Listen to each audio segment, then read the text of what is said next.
Mr. President and friends, I am glad to have this opportunity to meet the town planners of India. Town planning in India is really not a new kind of activity, and yet it is only recently I believe that any measure of wide attention has been given to it.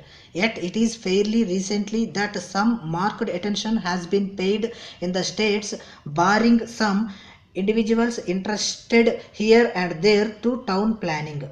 From your address, Mr. President, I gather that even now there are not many trained town planners in India. We have, of course, excellent engineers and we honor them, but it does not follow that a person who is an engineer, a very good engineer, is necessarily a town planner. I have been often impressing this on my colleagues. Now, in your address, you have referred to improvements and some suggestions for governments to consider. Broadly speaking, I like the proposals and suggestions you have made, but that is only a general response to your address and I am not committing any government to it. But I do not think that some of your suggestions should be considered by the governments. I think that in the center we should continue to have a permanent planning organization.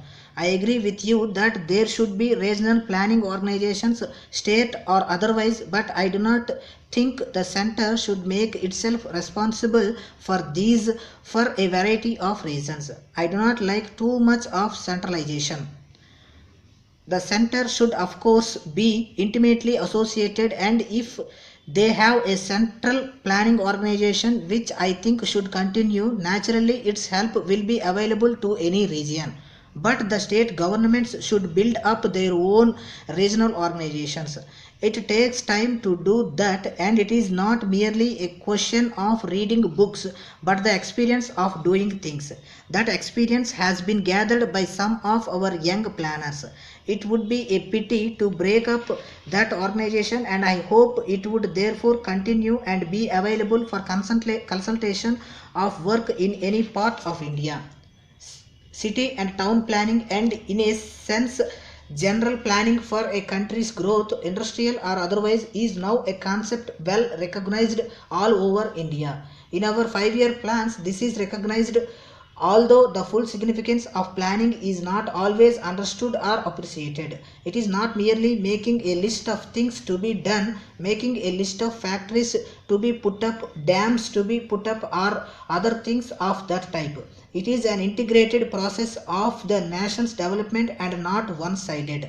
I am not talking about national planning but rather of town and country planning. Now, even in regard to town planning, I hope I am not mistaken. There is not enough realization of its importance in our presiding authorities in states, towns, and the rest. Some people are interested vaguely, but I do not think they realize the very great importance.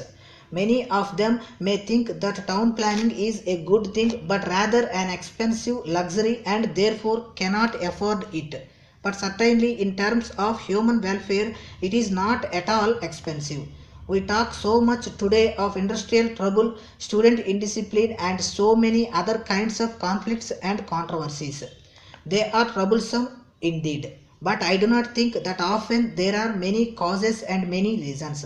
Let us investigate them by all means. I do not mean to say that town planning will put an end to them.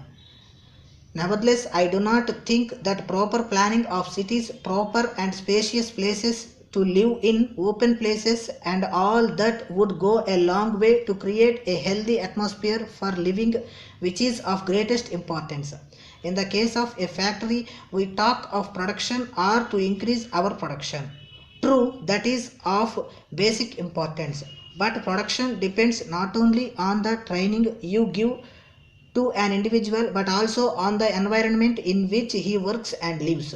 So, we see economically it is a paying proposition for an industrialist or for a state to provide those amenities which on the lowest plane produce better work and lead to greater production. I do not think that in our rapidly developing and changing India, we should pay enough attention to urban and rural planning.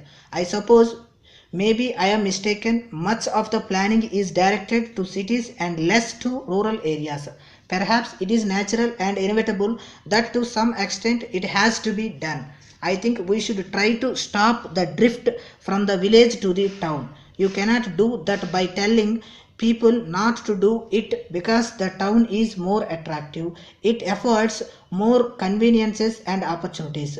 Therefore, we have to take the amenities, some of them simpler ones, and the opportunities to the village to make it a worthwhile place to live in.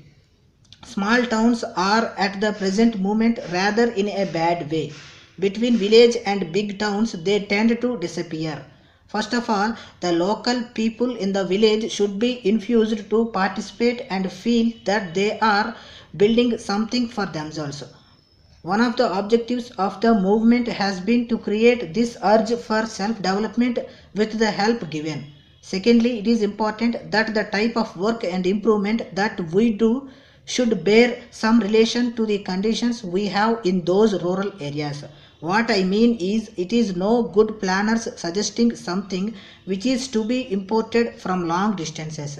He must use local materials in a modern way with new processes which can easily make them cheap and relatively attractive.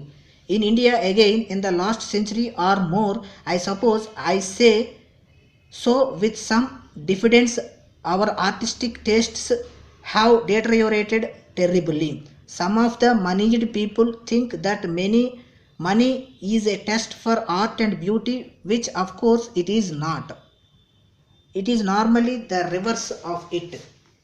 Now we should develop artistic taste again, because even now I think, relatively speaking, our village women have an artistic and aesthetic sense in their clothing and in the colors they use.